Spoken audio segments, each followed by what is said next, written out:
Capítulo 5. Perdão não significa. Desde o início deste livro, venho procurando pontuar a importância de se conceder um perdão maduro, fruto de um projeto interno elaborado com extrema atenção, sinceridade e sensibilidade. Conforme já afirmado por diversas vezes, acredito que é de fundamental importância nos desfazermos dos conceitos errôneos que ou nos impedem a vivência do perdão, ou nos impulsionam a um pseudo-perdão que, com o passar do tempo, nos expõe a outras dores. Perdão não significa incompatibilidade com a justiça. Este aspecto do perdão constitui-se tema central de infindáveis dúvidas e debates, e esses questionamentos a que me refiro não são somente os televisionados, mas principalmente os que ocorrem interiormente. Pode-se, sim, perfeitamente perdoar ao mesmo tempo em que exige-se justiça ou reparação, e não há qualquer incoerência em uma atitude como esta. A enorme diferença é que esta exigência não se trata de olho por olho, dente por dente, pois se dá desacompanhada de sentimentos de ódio ou vingança. Imaginemos um caso onde os relacionamentos estão extremamente conturbados. Notamos muitas vezes que um dos lados, geralmente o que se sente mais prejudicado, move-se no anseio de vingança, com o intuito de tumultuar ainda mais o cotidiano da outra parte envolvida. É delicado movimentar-se em um terreno assim, pois se você deixar para lá, a outra parte pode traduzir esse ato seu como sendo fraqueza ou medo. Então ele avança mais um pouquinho e mais um pouquinho. A opção pelo diálogo já esgotou-se, visto sua boa vontade de por inúmeras ocasiões ter procurado o outro lado, investido minutos ou horas em uma conversa que você julgou esclarecedora e definitiva, mas passados dias, o contra-ataque é retomado. Na Bíblia Sagrada, em Provérbios de Salomão, no versículo 19 do capítulo 19, encontramos: Homem de grande ira, tem de sofrer o dano, porque se tu o livrares, virás ainda a fazê-lo de novo. Sabemos que o plantio é facultativo, mas a colheita obrigatória. Portanto, podemos observar que o dano citado não se refere à vingança, mas claramente às consequências geradas por sua própria ação.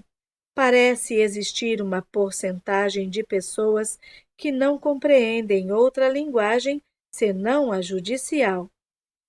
Quantos indivíduos, julgando-se plenos de razão, acabam cegados no afã de que essa suposta razão prevaleça e, assemelhando-se a verdadeiros tratores desgovernados, fazem e acontecem e, no fim, só tiram o pé do acelerador do ódio quando interpelados judicialmente?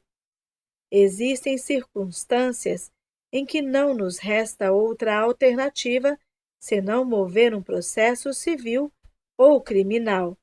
E repito, não há incoerência nessa atitude, desde que o sentimento de ódio ou de retribuir a vingança não estejam por trás da ação. É diferente procurar seu advogado e dizer-lhe: vou abrir um processo contra fulano, pois ele vai ver com quem mexeu. Vou acabar com a vida dele. Ele me paga. Ele vai se arrepender. E afirmar: vou abrir um processo contra fulano, pois já tentei de todas as maneiras cessar essa discórdia. Nessa última afirmação, inexiste o sentimento de ódio, mas é ressaltado o desejo de justiça, bem como poder retomar a vida cotidiana sem sustos. Por isso, disse que o amor muitas vezes precisa assumir ares de severidade, para que o outro tenha a oportunidade de refletir sobre suas ações e erros, e também acerca de suas inconsequências. Para A processar B, não é necessário a existência de ódio. Nem todos os processos são movidos por vingança, mas pelo desejo de ver valer os seus direitos, ou seja, justiça. A justiça existe para ser cumprida. As leis existem para nos proteger e assegurar os nossos direitos. Para que o perdão seja completo e verdadeiro, não significa que obrigatoriamente eu tenha que abrir mão também dos meus direitos. Significa, sim, abrir mão do meu direito de odiar, pois esse sentimento não me auxiliará em nada. Porém, torna-se consentâneo salientar que, após manifestar o perdão sincero e consciente, nada impede que se abra mão de certos direitos que o assistem, se maduramente assim desejar. Impera o livre-arbítrio, exercido de maneira bem consciente.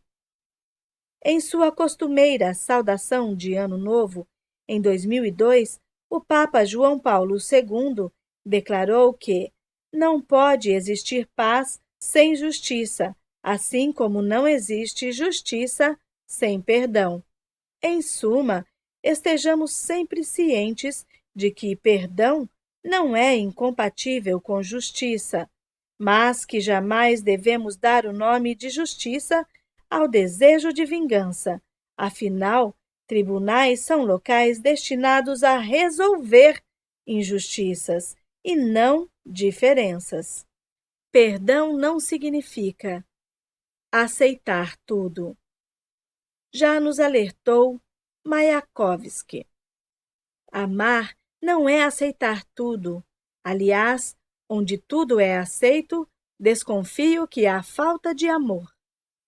Infelizmente, existem ainda aqueles que, não bastasse pensar, ainda blasonam que perdoar significa aceitar tudo como está para manter a falsa harmonia ou evitar maiores complicações. É comum vermos pais não se pronunciarem ante o comportamento inadequado de seus filhos. Embora aquilo os incomode e uma intervenção seja realmente necessária, preferem deixar como está. Alguns assim agem por medo da reação do filho. Outros temem que a frágil linha de comunicação entre eles seja rompida. Há, inclusive, os que assumem que não querem se estressar. Não faz parte do perdão tal postura passiva. Perdoar é se posicionar, sem ódio ou intolerância, promovendo mudanças positivas na vida de todos os envolvidos. Engolir emoções desconfortáveis, além de ser incompatível com o perdão, poderá gerar futuros problemas de saúde. Perdão não significa anulação de si mesmo. Existem pessoas que se mostram incapazes de serem fiéis a si próprias, sempre cedendo às expectativas sociais, imposições familiares e vontade alheia no afã de serem aceitas. Convertem-se em verdadeiros escravos da moral alheia e, em uma atitude de eterna condescendência, acreditam estar contribuindo para a paz entre os povos. Perdoar significa a anulação do sentimento de ódio dentro de você. Significa a anulação da necessidade de representar um papel que não o faz feliz. Significa sinceridade. Caso contrário, eu poderia receber vários cheques sem fundos, pois perdoaria meus devedores 70 vezes 7. Poderia ser caluniado, pois em nome do perdão ficaria calado, embora com a imagem respingada. Não, em absoluto, não significa isso, mas justamente por acharem que perdoar implica em adotar atitudes como essas de uma vida resignada, de aceitação total e questionamento zero, oferecendo-se sempre e sempre à outra face, é que a maioria nem sequer arrisca-se a pisar no território do perdão. Para o bem de todos, não é nada disso, pois se assim fosse, o perdão não seria libertador, mas sim esmagador. Perdão não significa voltar a conviver. Cristo nos ensinou a amar os inimigos, mas não significa que devamos conviver com eles. Não implica na necessidade de conviver com o erro. O próprio Cristo, segundo a Bíblia Sagrada, quando tentado no deserto, afirmou categoricamente: "Afasta-te, demônio." Em momento algum ele tentou se reconciliar, conviver ou converter o dito demônio, entre aspas. Você pode perdoar as atitudes de sua mãe, por exemplo, que sempre se dirigiu a você com agressividade e até hoje, em toda a oportunidade de reencontro, lhe oferece ofensas infundadas. Em um processo interno, você pode perfeitamente trabalhar o perdão, compreendendo que sua mãe é dessa maneira por questões íntimas dela, que nada tem a ver com você. Mas será que preciso visitá-la todo domingo? Preciso continuar me expondo a tamanho estresse? Sentindo-me culpada por algo que não me pertence? Ou posso estabelecer limites? Você pode perdoar a falta cometida por um ex-amigo, sem que isso signifique restabelecer a convivência. Você pode perdoar um ex-patrão sem abrir mão de seus direitos trabalhistas. Você pode perdoar um ex-empregado, sem que isso signifique readmiti-lo. Conceder perdão a essas pessoas significa libertá-las de sua mente. É a sábia decisão de não mais nutrir sentimentos hostis que contaminam você. Perdão não significa esquecer. Em seu livro Mal-Estar da Civilização, 1930, Freud explica que, na vida mental, nada do que uma vez se formou pode perecer. O que tudo é, de alguma maneira, preservado e que, em circunstâncias apropriadas, quando, por exemplo, a regressão volta suficiente atrás, pode ser trazido de novo à luz. Em termos bem mais simples, nada pode realmente ser esquecido, embora possa ser momentaneamente esquecido. E para ser relembrado, não é necessário submeter-se a uma sessão de regressão. Muitas vezes, tais sentimentos são rememorados e revividos, tão intensamente motivados até por uma simples cena de novela. É comum ouvirmos pessoas, até que bem intencionadas, afirmarem: tem que perdoar, tem que esquecer. Mas nós não podemos nos esquecer da tomada que nos deu choque elétrico um dia. Graças à nossa memória, posso evitar tomar um novo choque elétrico, ao mesmo tempo em que a experiência do choque elétrico não me faz sair por aí lacrando todas as tomadas que encontrar pela frente. O verdadeiro perdão significa superar tais experiências que jamais poderão ser completamente esquecidas. Não podemos esquecer, mas podemos superar e nos libertar de tais experiências e influências limitadoras. Talvez a afirmação mais correta não seja tem que esquecer, mas sim procure não ficar lembrando. Considerações finais.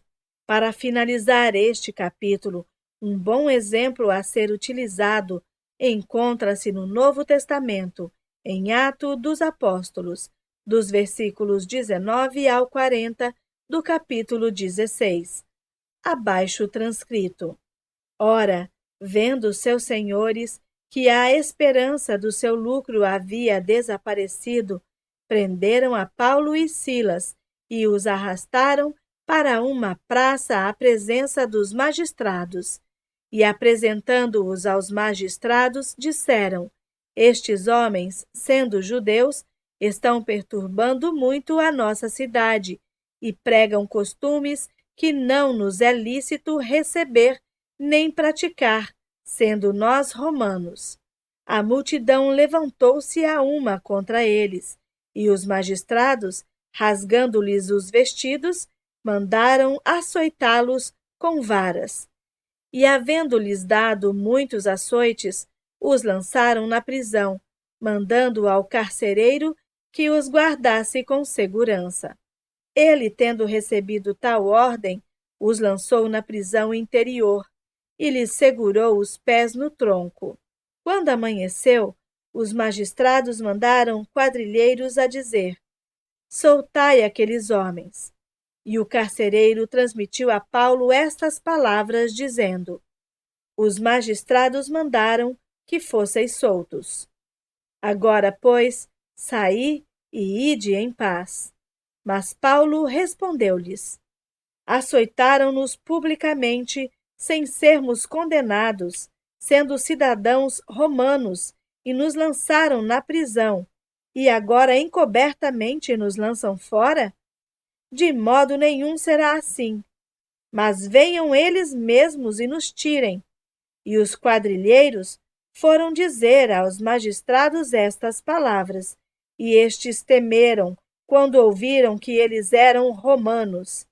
Vieram, pediram-lhes desculpas e, tirando-os para fora, rogavam que se retirassem da cidade. Identificamos nessa narração acerca da surra e prisão injusta de Paulo e Silas, que, mesmo após receberem ordem de soltura ao amanhecer, alegaram ao carcereiro terem sido tratados injustamente. Portanto, exigiam retratação por parte das autoridades, e dali não se retiraram até que as devidas desculpas fossem apresentadas.